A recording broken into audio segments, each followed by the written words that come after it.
welcome back to my film and TV channel, and the first one in, I think it's 13, is it? Or is it 12? I'm not too sure. 12 episodes of 13, I'm not sure, of The Apprentice 2025, of course. We're looking at week one, so we're going to have a quick look and what I think, and please let me know what you think about various people. There's one or two I don't like already, so yeah, if I pick on someone, it's all in good fun.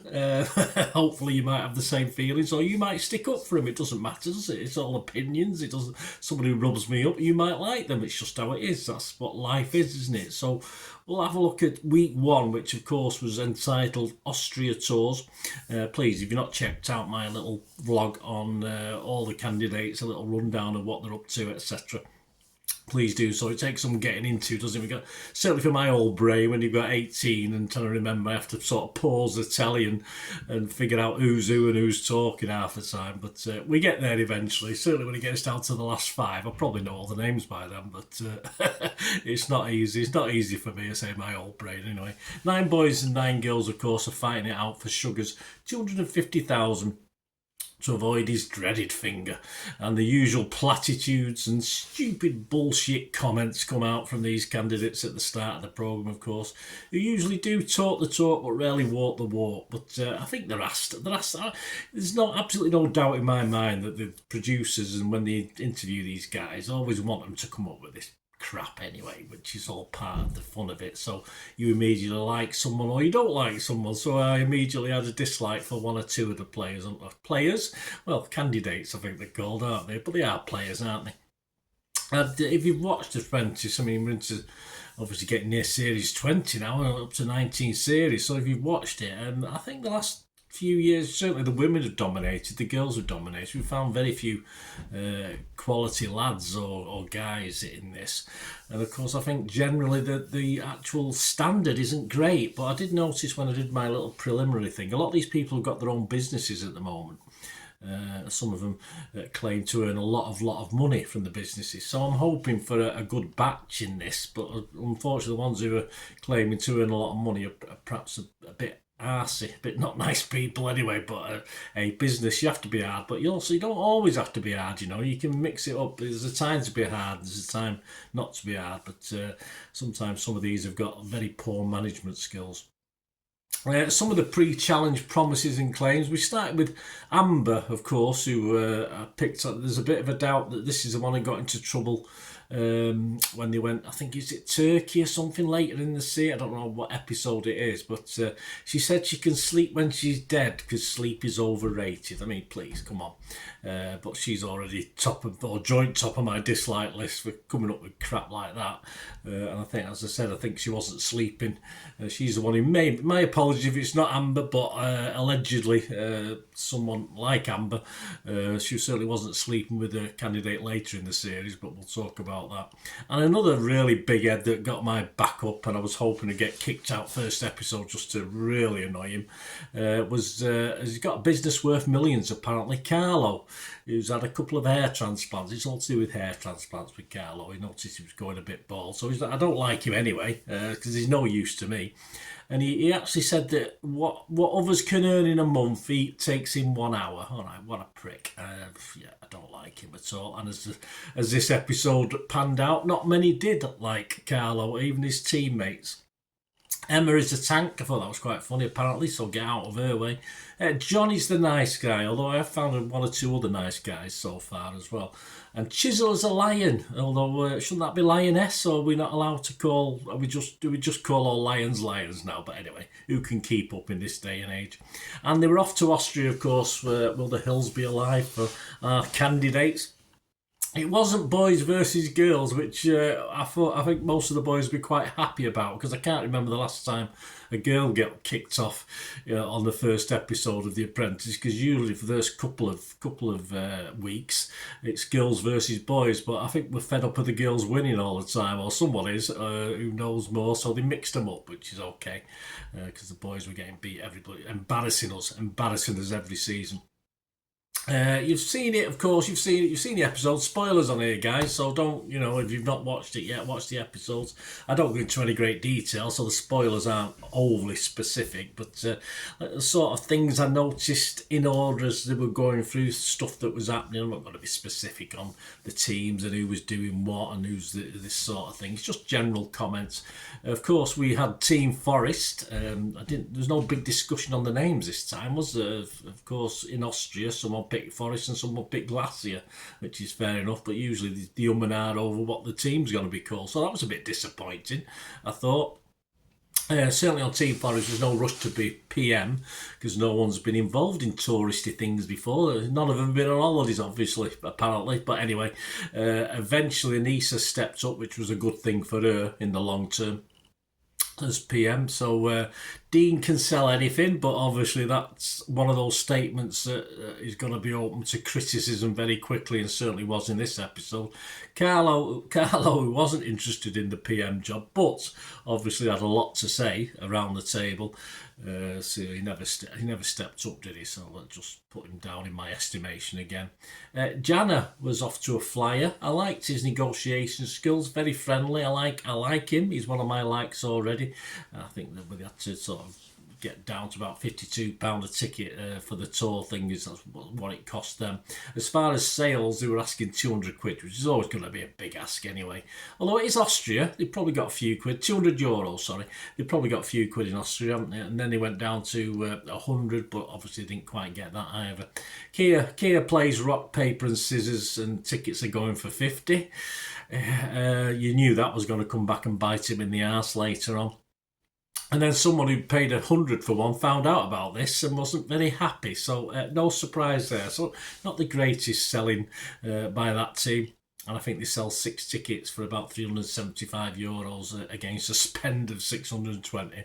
So they're relying on getting other things for pictures and selling stuff, etc. later on. You'd think, though, with Dean in the side, they would have done better, but hey, there you go. The Glacier team, 2 bids for PM, so there's two ladies up for that. Emma S, will call her for now, although it doesn't matter later, does it? Gets it. Nadia's, of course, because she doesn't get it, spends the rest of the programme just nagging and being disruptive, just having a nose out of joint. So again, Nadia's one... not going to be well liked, I don't think. So you got Nadia and you got Carlo for the boys and Nadia for the girls at the moment.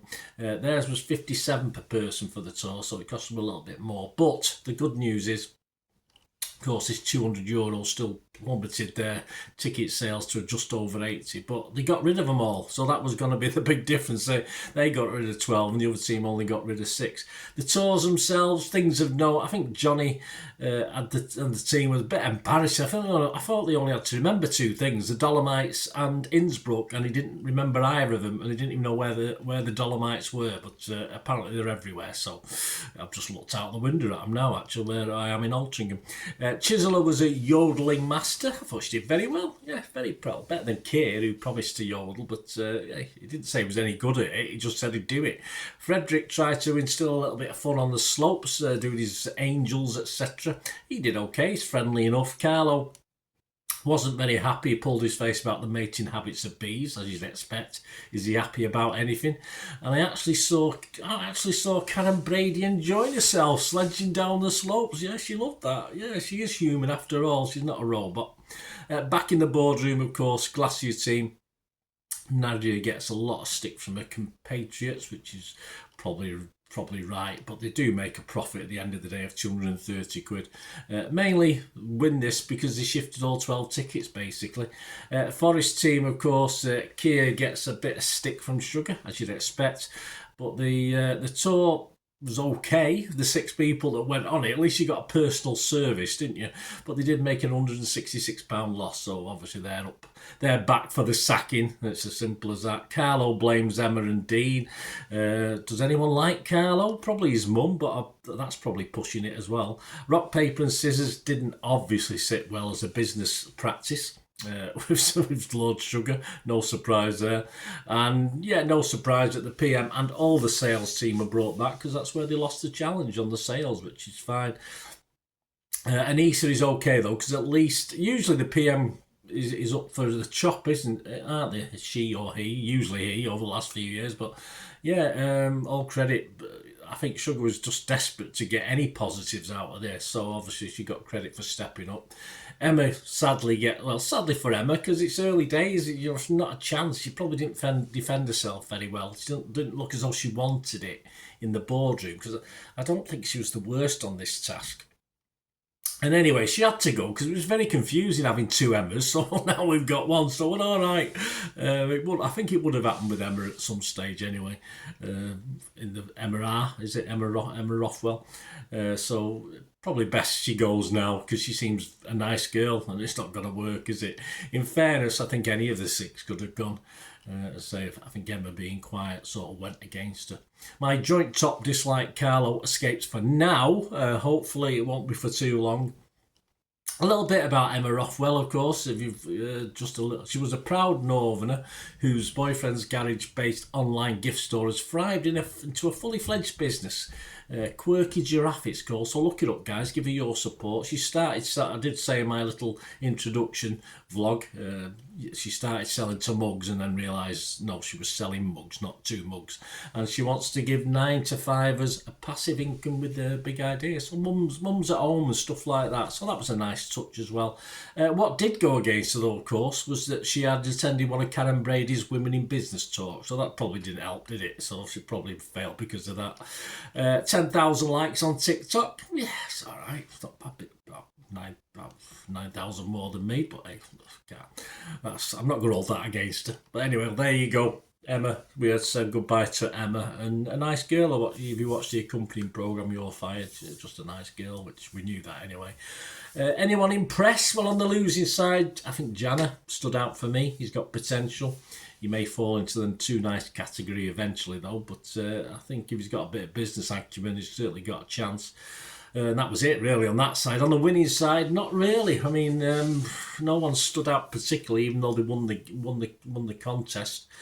Nadia, like Carlo, is obviously rubbing people up the wrong way, although they're all happy to see each other back at the house, etc. But yeah, there'll be lots of backstabbing going on, no doubt about that.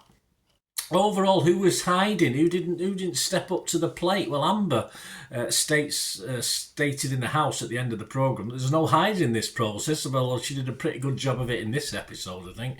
Mia was non-existent in this, and Evine, I think that's how you pronounce it. It's spelt really weird. Why do Irish people have to spell weird things and it's pronounced totally different?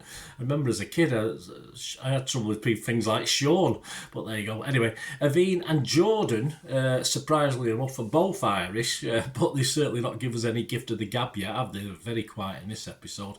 And I think it's far too early to talk favourites. But we'll see as things progress, apart from what I've already mentioned, the guys I like, etc. But as far as business is concerned, I've not seen anyone who's inspired me yet to go on to better things. A couple of sugar one-liners, we always get one or two, don't we? He described them when he first went into the boardroom, all 18. He said like a tank full of 18 frightened lobsters. Yeah, that's probably right.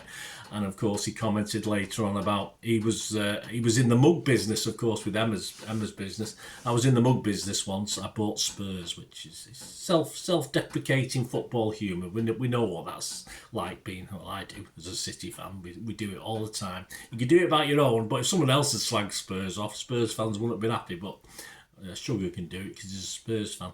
So there you go, guys. That was the episode. Hope you enjoyed this little sum up, a little catch up with me, what I thought. I really want to know what you think. Let me know your thoughts and who your favourites are so far. As of course, so the numbers dwindle, we'll have more of a take on.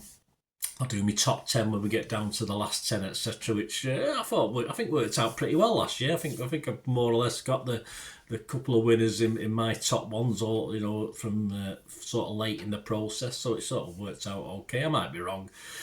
I'm not going to go back and check, but I think so.